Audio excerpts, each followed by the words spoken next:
Good afternoon, everyone. Welcome to the Empire State Development Division of Minority Women Business. Today is MWBE webinar. My name is Lourdes Martinez. I'm your host. At the Empire State Development.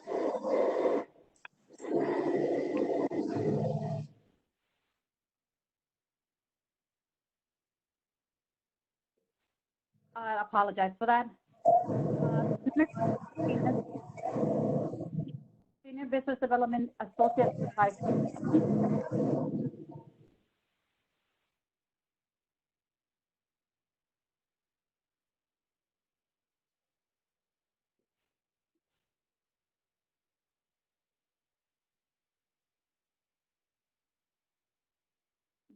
There seems to be some back. And Lourdes, it's very difficult to hear you. Yeah, I'm actually experiencing some interference as well, but it's not actually coming from me. So I apologize for the background noise. Again, welcome to the Empire State Development for the Division of Minority Business Development Enterprise. This is MWBE 2020 webinar series. My name is Lourdes Martinez. I'm the Senior Business Development Associate at the Empire State Development, and I am your host. Hopefully you're all able to hear me by now. Today's webinar topic is ACOM Hunt on the Belmont Park Arena project overview and the MWBE SDVOB upcoming opportunities. So I have the following panelists for you today.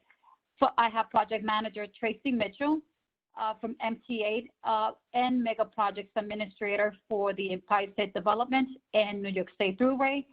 I also have the Senior Director of Office of Contractor and Supply Diversity, Alejandra Villanueva, for the Empire State Development. I have Vice President on CL. I'm going to ask my panelists to please mute your line at this point. We also have a Diversity Compliance Officer, Mayling Rodriguez from ACOM Hunt. So by now, your lines have been muted, so participants will not be able to hear a lot of background noise during the presentation, and I apologize for that little background introduction. We should all be clear out moving forward from here. We want to remember that to make sure that all participants dial into the webinar for audio. We encourage you all to ask questions through the Q&A chat on the box. We will be answering your questions at the end of this presentation.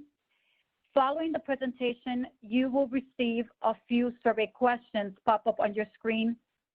Please take the moment to fill them out. It should take 5 minutes or less. We will really appreciate your feedback. And without further ado, I'm going to turn it over to Tracy Mitchell. Tracy? Hi, thanks, I'm getting ready to call you Alejandra. Thanks, Lourdes. And thank you and ESD for putting together these webinars. Today's webinar is about the Belmont project, an exciting project that has 3 phases to it. The phase that we're going to talk about today is the arena, which is valued somewhere over $600 million with a 15% goal for minorities, 15% for women, and 6% for disabled vets. We're going to hear about the remaining opportunities on the project. And as you hear from my colleague later, Alejandra, she and I oversee the project. We assist the developer in achieving their goal, identifying MWBEs as well. So what I want to say to you is that for the people and the participants on the call, it's important for you to bid on the work and hopefully win it.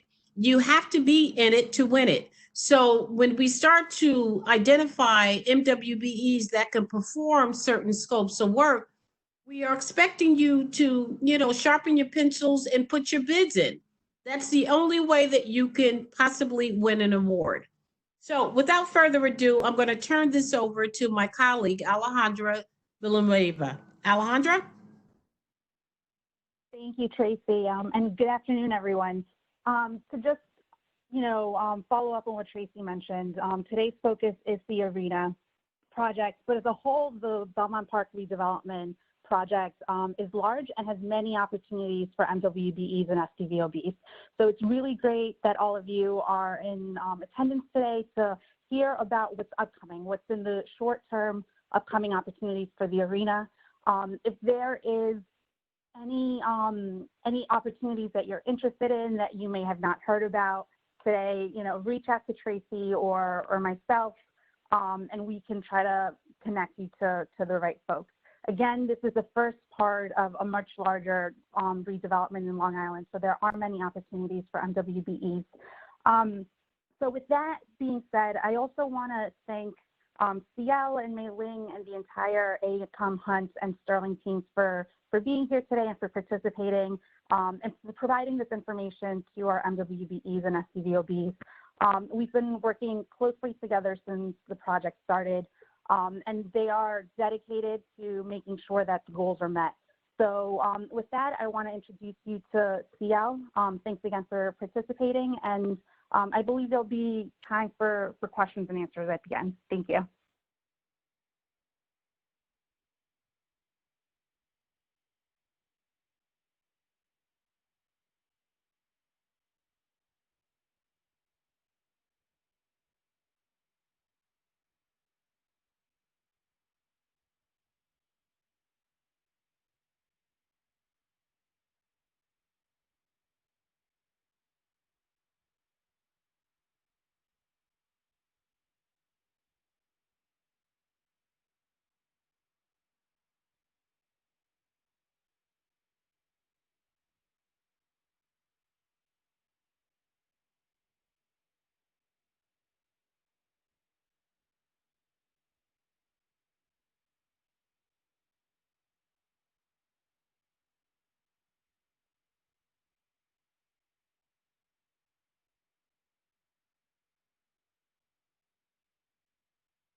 That are primarily strictly construction management or support group. We do some self-perform work, but the majority of our work is in the arena of, and using the pun word there, arena of sports and entertainment. We do a lot of transportation, light rail work, airports, convention, hospitalities, and hospital work. And of recent, with the current events of the pandemic, we have participated and worked for the Corps of Engineers on several retrofit hospital healthcare units across the country. Locally to New York, we have done a couple of projects here in the area. I call it the tri-state area, between New York, Jersey, and Connecticut area. In New York, we built Citi Field, the home of the Mets. Some of you obviously may be aware of that. Barclays over in Jersey, home of the basketball arena facility. Currently, where at one time the Islanders were playing some of their home games and sharing with the Nassau Coliseum here on Long Island. In Connecticut, we did Rensner Field for the University of Connecticut, football stadium there. And there's been other projects here. We're working locally on JFK on a new development for the airport, as well as over in Jersey on United Airlines work at that airport in Newark. We build, like I said, we build more than just sports facilities, but from myself and a majority of our team. Am I not being heard? I guess I am. Yeah, good. I saw a message come on. For the majority of my team, staff members here, they have performed on other projects, other sports facilities, other large venues where we have, built and successfully completed on time and on budget for the owner as well as the representative, the team that we are building for. The next slide, would show you kind of a general, this is a collage of so many sports projects that we've done across the country, both collegiately, national, meaning whether it was a Major League Baseball stadium or a National Hockey Stadium, National Football League, soccer, and again, a lot of the collegiate representation there, University of Purdue, out in Houston. We've done stuff in Phoenix, also in the Texas A&M market. Up here in Rutgers, we did the Syracuse Dome arena up here in New York. It's been several years since that was done, but we've been back to a lot of our projects on multiple occasions for return visits and return clients. The next slide in general is, again, the one on the far right is the tennis facility here locally in Flushing, Queens. The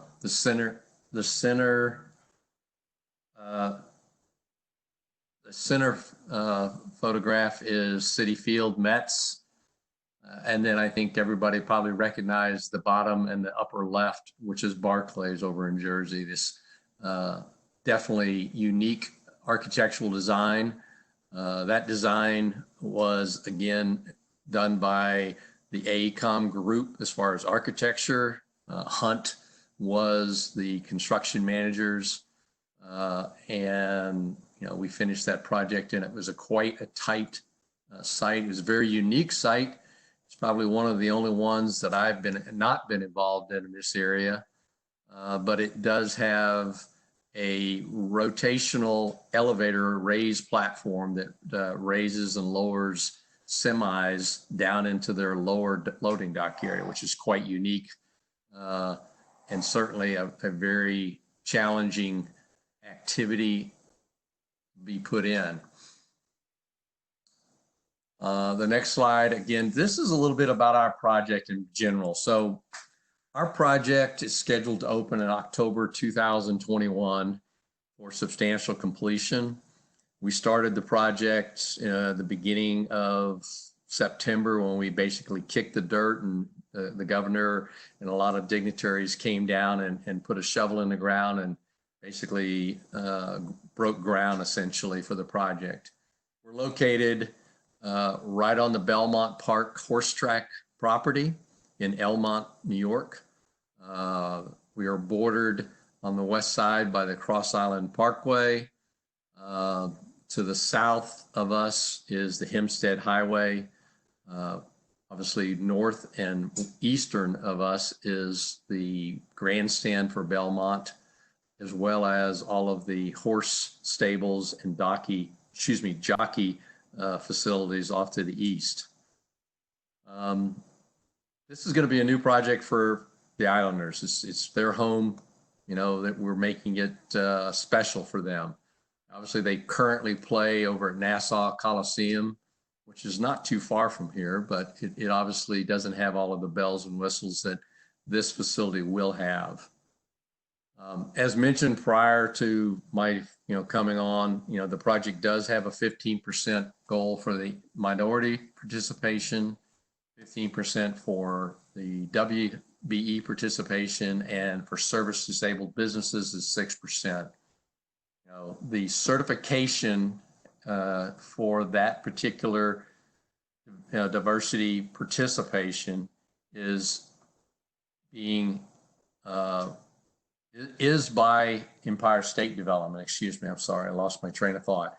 And it's the SDV is run through the Office of General Services, OGS, for their certification. And one of the things that we've had that has been unique to this project that we've had to try to make sure we drill down to for everybody that is looking at this, whether it be the prime contractor, whether it's a diverse entity that is certified with the state, or maybe they're certified with another entity here within the three county or three state surrounding areas. I'll use Port Authority, I'll use the City of New York. Jersey obviously has their own certifications, but the only ones that count for this project are those entities that are certified with the state of New York on the Empire State Development side. Obviously, the certification for the service disabled veterans falls under OGS, which is with the state, but we can't count as much as we would love to count other certifying bodies, whether that be with Jersey, whether it's with Connecticut, whether it's with the city or the any other, local or national entity. So how do you get on to be able to bid? So this is a little bit about the pre-qualification. Some of you may be familiar with it. Some of you may not be, but it's relatively quick. You can look online. We use Building Connected and TradeTap. They are both part of a program that allows us to push out documents to contractors to be able to look at and price and submit proposals on.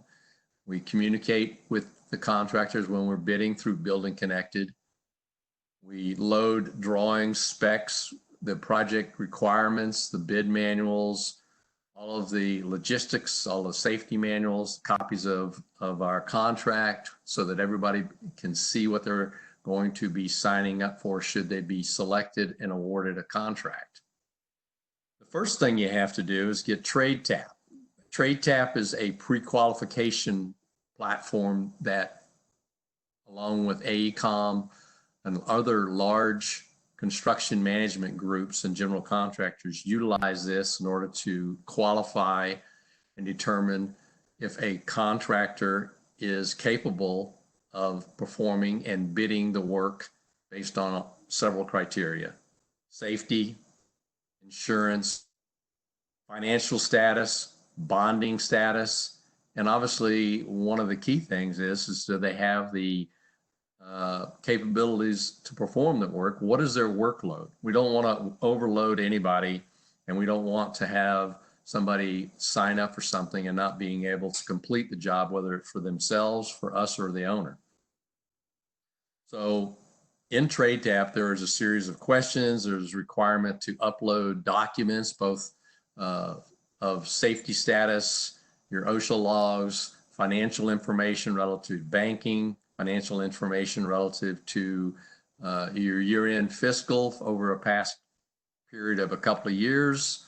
It also asks if you are affiliated with any sort of collective bargaining agreements.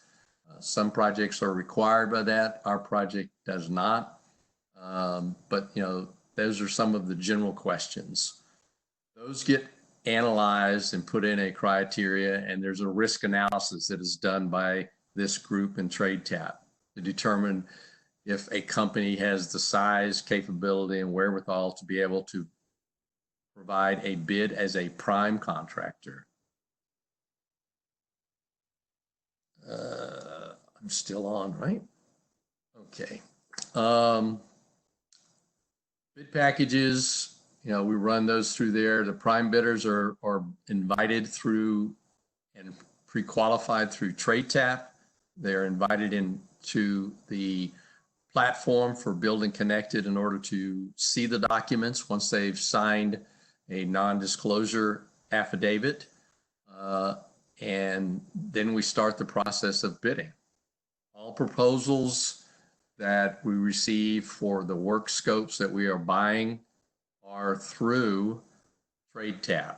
excuse me, Builder Connected, which is, again, it's a project website based project that we, platform that we use. I'm going to show you a next picture. This is a progress picture. We thought we'd like to let everybody see where we're at in case you don't know where we're at in the process of how much we've built to date, what we are doing. So the picture that, the first picture, if you back up 2 pictures or 2 slides, I believe, unless I'm looking at the wrong slide, but that slide that's currently on is a metal deck, upper deck area. This is an overview of the looking north into the grandstand area from the southeast corner. The next slide should be, you want to swing that one up for me if you would.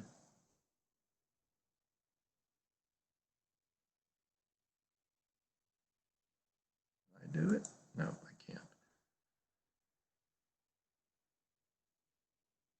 Tracy, can you move the next slide, or Lords?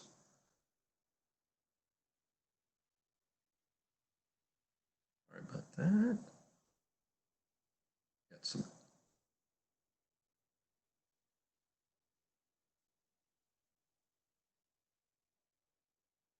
Okay. Tracy or Lords, can you move to the next slide, please?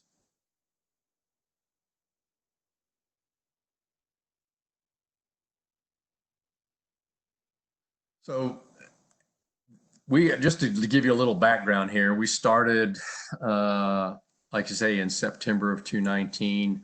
The immediate thing that we did is we started digging a hole, stripping the asphalt, because this used to be an asphalt parking lot that would serve the Belmont horse track, obviously for their races and primarily when they had the Belmont Stakes.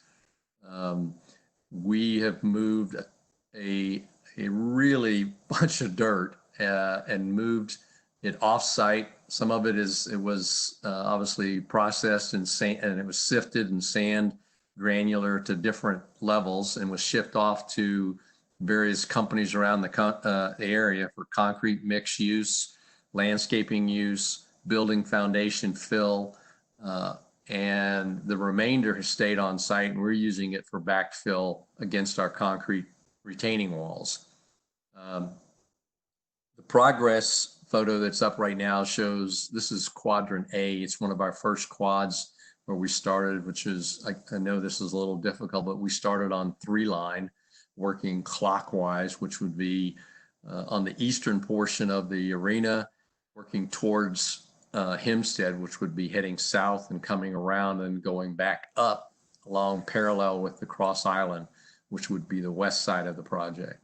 The electricians were roughing in for the large electrical room that will be housed in the quad A. There's one in each quadrant that'll serve as the primary power distribution that takes the power up through the building from the event level.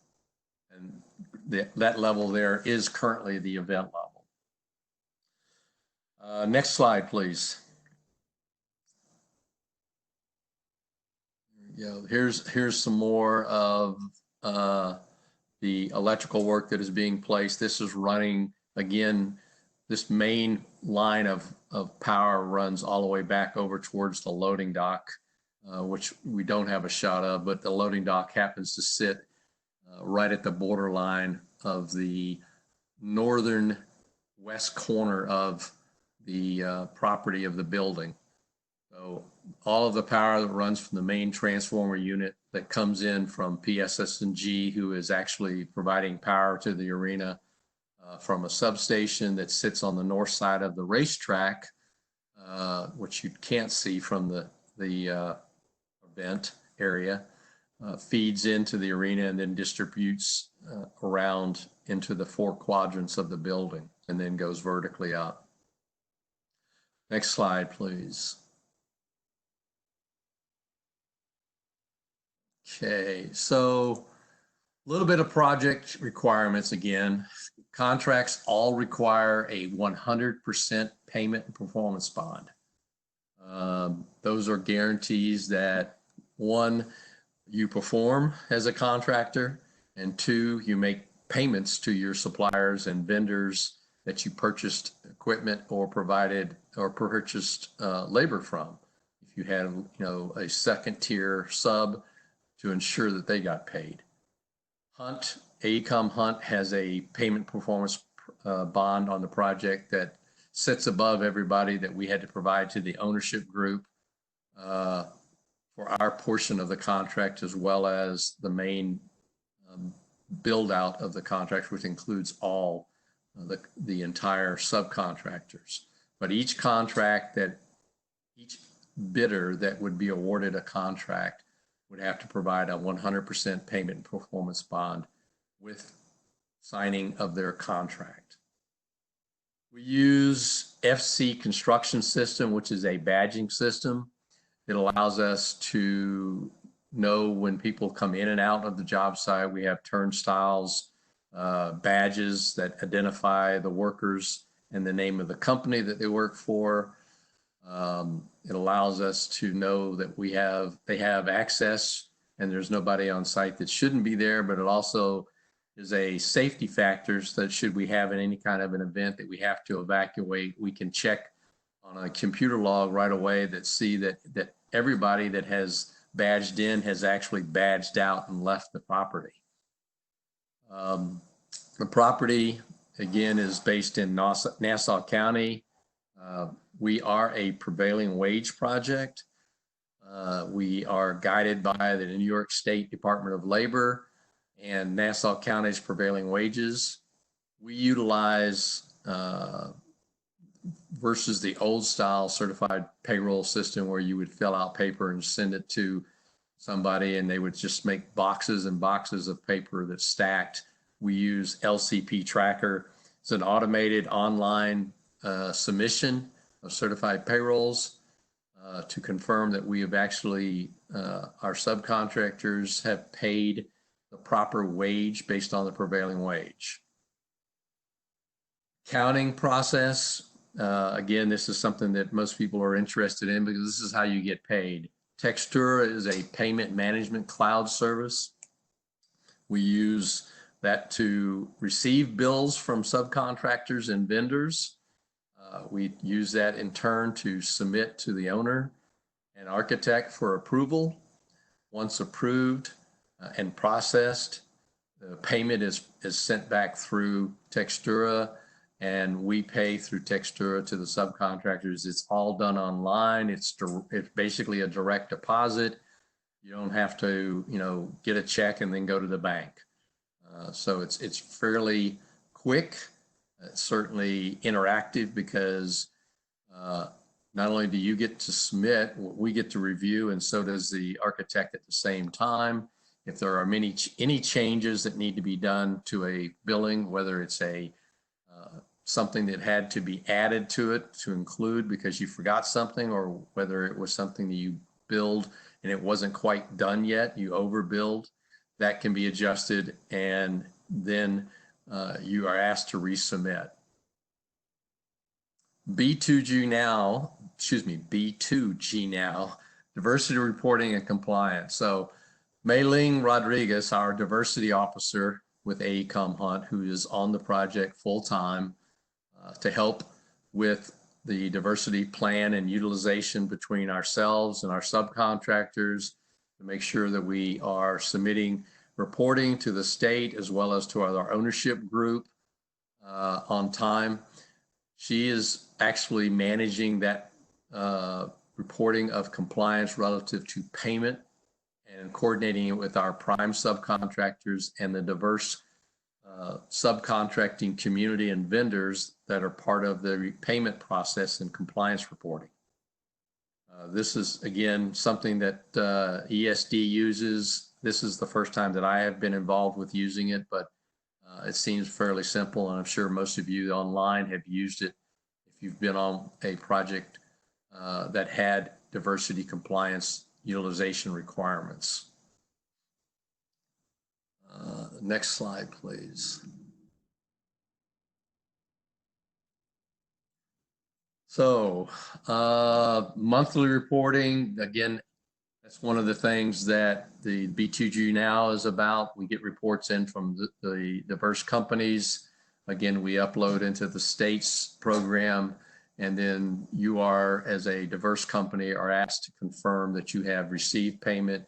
You agree with that, confirm that when the payment was received, when it was distributed. We use as a project construction management collaborative software, which is CMIC. Some people use Procore. We use the CMIC project. It was something that we looked at a long time ago, probably about 10 years back, and decided to utilize that because it talks well with our cost analysis. It also works with our accounting internally, which our accounting talks to Textura in order to make payments and process change orders in the system. BIM 360, which is a QAC and assurance program, does daily reporting. We use it to interact and talk with contractors. We talk with the architect. We share information, whether it be requests for RFIs on a document. We also share submittals, shop drawings. The approval process is done online. We don't go with the paper process, what you used to do 10 years ago. Everything is paperless nowadays. So, and BIM 360 is a platform that is part of Autodesk, in case some of you are not familiar with BIM 360 but know the name Autodesk. Ignite is a cloud sharing that we use internally. We also can share with the subcontractors and ownership group and architects, but it's primarily a cloud, just like any other platform that has a large capacity to be able to share documents across a distance and not necessarily have to shrink things around, put them on a compressed file. You can just basically put a link to it and send the entire job that has been working for 2 years on one single link. Project is sales tax exempt for capital improvements. So the bricks and sticks of the building, the elevators, the light fixtures, the seats, the concrete, the steel, the millwork, those things like that are capital improvements to the project. If you things that are not capital improvements, more of a usage tax, would be obviously you spent money to erect a scaffold in order to install your work. That scaffold didn't remain, it stayed only for the length of time you used for performing that work, and then it was removed. So it's not a permanent fixture to the building. Insurance. Project bid insurance is a coverage that is managed through a company by the name of Labor Guard. That is the owner's insurance program.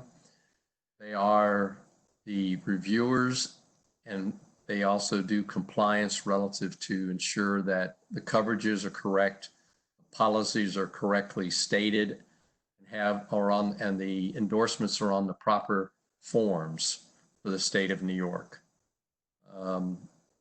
Someone that would be selected to be awarded a contract, they would be having to supply copies of their full insurance policies for review to confirm that they meet the compliance set by the owner's insurance program.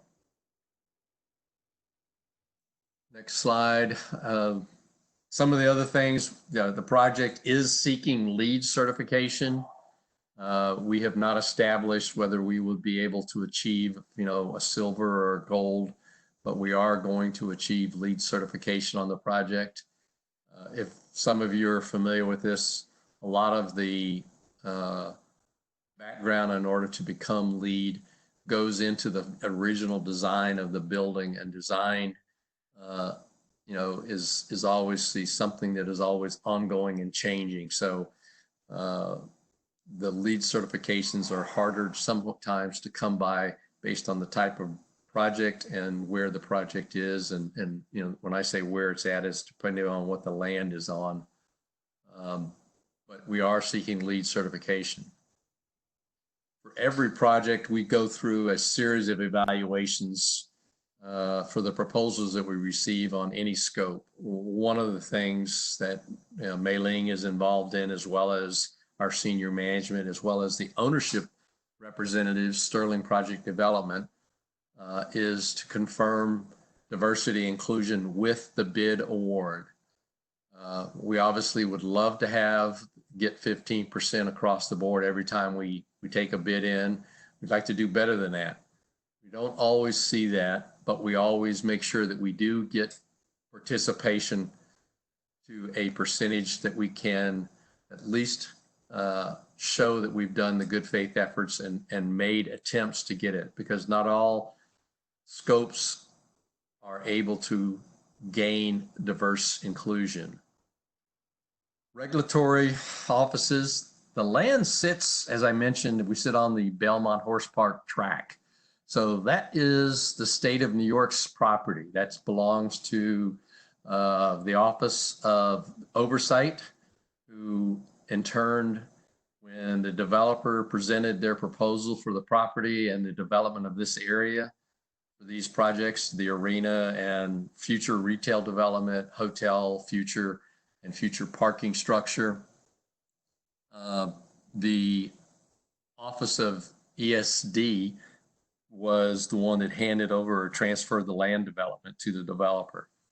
So what this means, because it is on the state property, the inspectors for the typical construction build, where you would normally have a local municipality authority having jurisdiction, present and come out and do your inspections as you start to build work and place work in the ground, as you go vertically up in the building, as you start to place electrical. That entity is not part of this project. That local entity is not. That is being managed by the Office of General Services for the state of New York. They in turn have several third-party entities that come out and assist them in their inspection and testing oversight. It also means that there is no permit process for this. At the end of the day, when the project is done, each prime contractor will submit on their letterhead a letter to state that they have complied with the building code IBC 33 for construction, which is what we are building to, and complied with that document, and they've built the building in compliance with plans and specs. They will have their signatory licensed permit holder in their company sign and seal and stamp that letter, and we will submit it along with the 65 other letters that we will be giving to the OGS department in order to comply, in order to obtain a substantial completion or occupancy permit to occupy the building.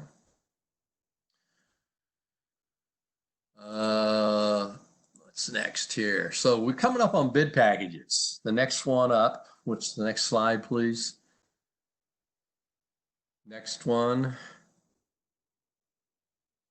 There we go. Second quarter. So we are officially in the second quarter now that, and we're rounding the end of it here at the end of June. But we are currently have an electrical lighting package out on the street right now. We will be submitting or putting out bid package for interior glass and glazing doors and the hardware associated. Toilet compartments and division 10 specialties, and our first millwork and casework package. So these are only the 4 ones that we currently have for the second quarter. Our bigger and larger group of packages that we will be going out for actually turns on the third quarter.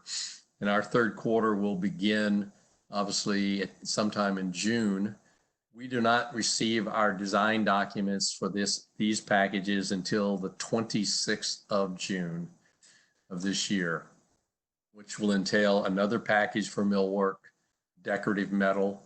It will also include floor coverings, carpet, tile, stone, any kind of paint and wall covering finishes for the walls, window treatments, whether that's a movable shade or whether that's some sort of a blind or whether it's an actual applied film on the glass.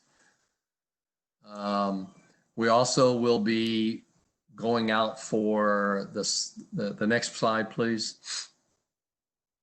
We will be going out for the next one is I've already spoke to that one, please. Next one.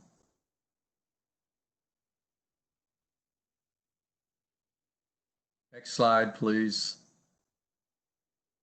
There you go. So site electrical, site hardscape, landscape. Our site is and the asphalt and the site furnishing. It's a huge package. The electrical obviously will probably stand alone. The hardscapes, which entail concrete structures, brick, block work, landscape, obviously pretty much everybody hopefully knows that, grasses and plants, flowers, the asphalt. There are a series of paving for around the arena to the drives, site furnishings. There will be benches. There will be some standalone sort of what I would call islands, grassy areas that will have places for portable carts and portable vendors on the event days and for non-event days to be able to, for public to be able to utilize and obviously partake in. Site security systems, these are a specialty thing. You know, bollards come with the days now that we have with having to plan for Homeland Security, the security measures that you see in the city of New York and other large cities. That's very similar to what you will see around the perimeters of this project in order to make it safe for not only when there is not an event, but also when there is an event with people of, 18,000 people attending a hockey game or a concert or some other event inside, is to basically secure the area, make sure that nothing could happen, or at least prevent to the best of our ability that. It also creates access for them to allow their vendors, suppliers that come on a regular basis access into their loading dock area. Signage and wayfinding, again, typical main entrances, gates, ticketing, the naming of the various parts of the building for being able to locate yourself and find, where you're going to in what section of the building, to go to a particular concession stand or a restaurant or bar area where you can find to be able to go to the seating area, the section that you're sitting in. It also will identify the typical things where people will be able to, go to first aid if they needed to, whether it's a security area, whether it's the toilet and restrooms that are scattered around the facility. But all that signage will be part of that third quarter package. One of the other packages that is not necessarily listed on this, because we don't have that developed yet, is what the owner will have for as far as a branding or sponsorship. As many of you may be aware of, large facilities like this typically have a naming, branding to identify by. Obviously, Citi Field has its naming and branding. The Barclays has its naming and branding. Various, the MetLife project over in Jersey for the Jets and Giants, they have theirs. So that will eventually have some sort of a branding package that will go out in sponsorship that'll follow after that. It'll be a second package. Next slide. So prime bidders, or again, in closing here, the pre-qualification, you're pre-qualified, you're invited to bid. Only qualified bidders are allowed to bid. I want to make it clear that if you are a second tier, meaning not going to be holding a contract with Hunt and Barton Mallow, and you are wanting to participate, you do not necessarily have to pre-qualify. If you are a contractor that wants to try to qualify and be a prime bidder for one of these packages or one of the ones that are coming up, you would need to qualify under the pre-qualification process with TradeTap. But again, second tier suppliers, vendors, even tier subs that actually perform work for a prime bidder do not have to qualify under this process. All proposals, again, are submitted through the Building Connected, and the TradeTap is the pre-qualification platform that we use to qualify contractors that will be submitting as a prime bidder. Okay, I think we are at some questions and answers, but I wanted, before I do that, I wanted to let you know again, there's another slide after that that has mailings information on it. Again, Mailing Rodriguez with AECOM Hunt, and she is our diversity officer for the project on Belmont Park Arena. She can be very helpful to assist and answer questions that you may have after this WebEx, and certainly encourage anybody that's interested in the project to reach out to her. So I didn't see, I know there were some questions, but I didn't really get to see them. So per se, how do we go about this here?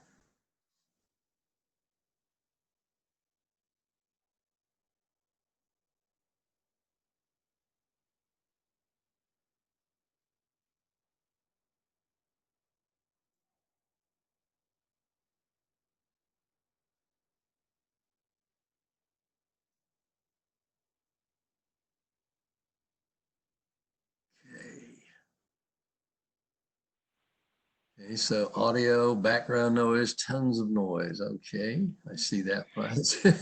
Hello, this is Caitlin Colbert. I'll go ahead and read off the Q&A questions to you if that would make it easier. Sure. So we've got a lot of questions about if the recording or a digital copy will be provided. We will be providing this after. Let me just get a few more.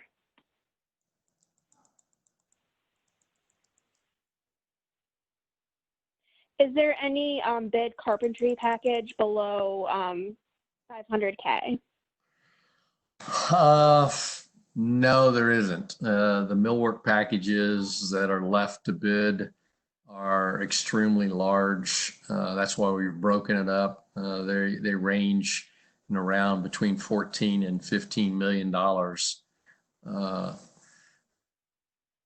And they are specialty packages unique to the clubs and suites. They also are, and will have the Islanders locker rooms and their areas of office space. So they're all custom millwork. Will you be utilizing an MWBE for digital signage, self-service, and customer experience design? And who is the person to contact as a subcontractor?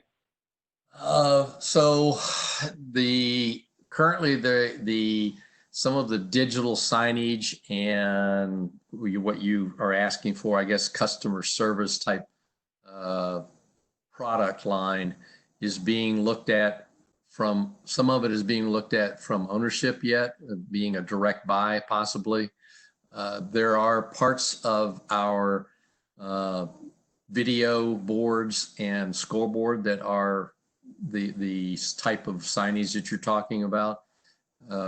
The current package that we have currently actually bid already was for IPTV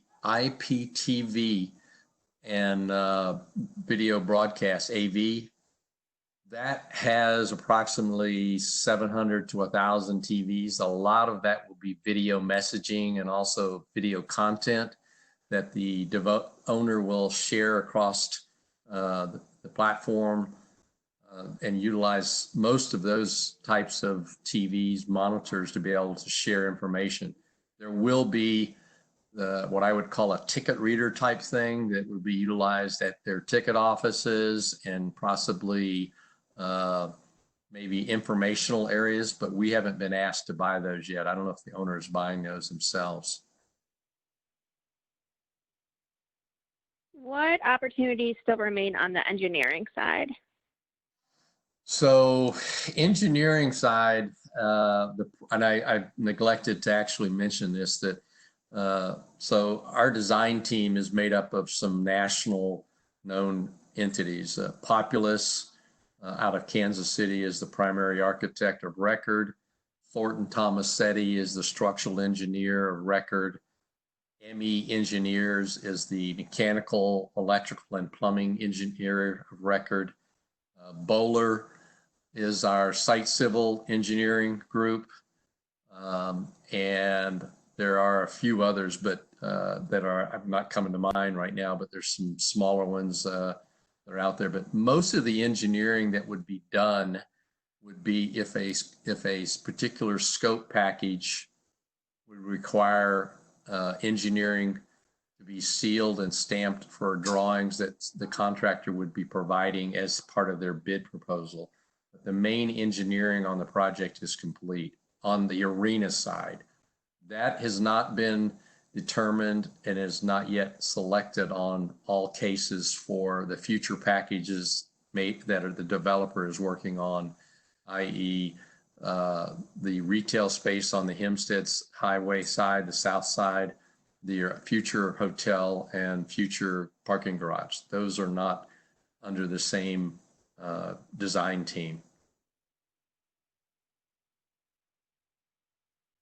And how do we find the bid results so we can approach the awarded prime or first tier sub for second tier sub works?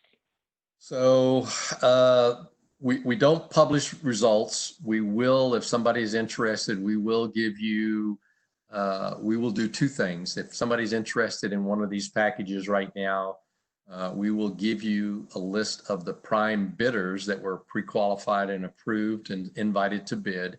So you can solicit to them should you want to be part of a bid proposal team and submit as a second tier or a vendor or supplier to the prime bidder.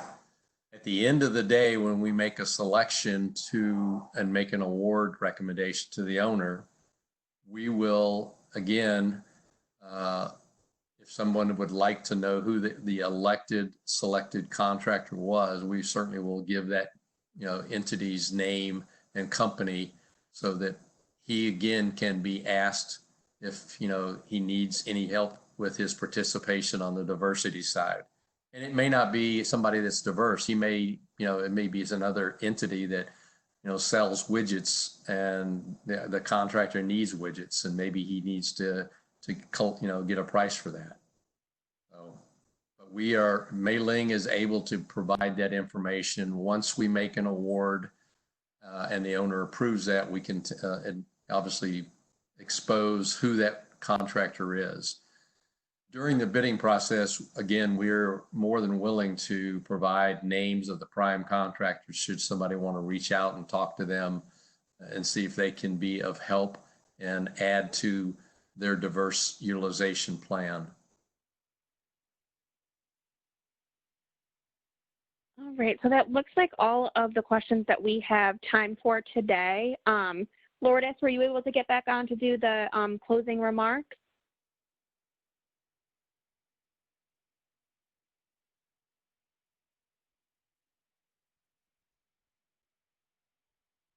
Oh, she's hearing you. All right, I don't think she was having issues with audio, unfortunately. If you do have any other follow-up questions with us, please feel free to follow up. We will be sending out the recording and the PowerPoint tomorrow. So I just wanted to get into some closing remarks. I wanted to thank you all for joining us today for our MWBE Training Tuesday webinar. Just a couple of reminders. The PowerPoint and recording will be emailed to you all. We will be sending out a June webinar schedule, so just stay tuned for that. And there is also a short survey to fill out at the end that will pop up on your screen. So let us know how we did, and have a great rest of your day. Thank you.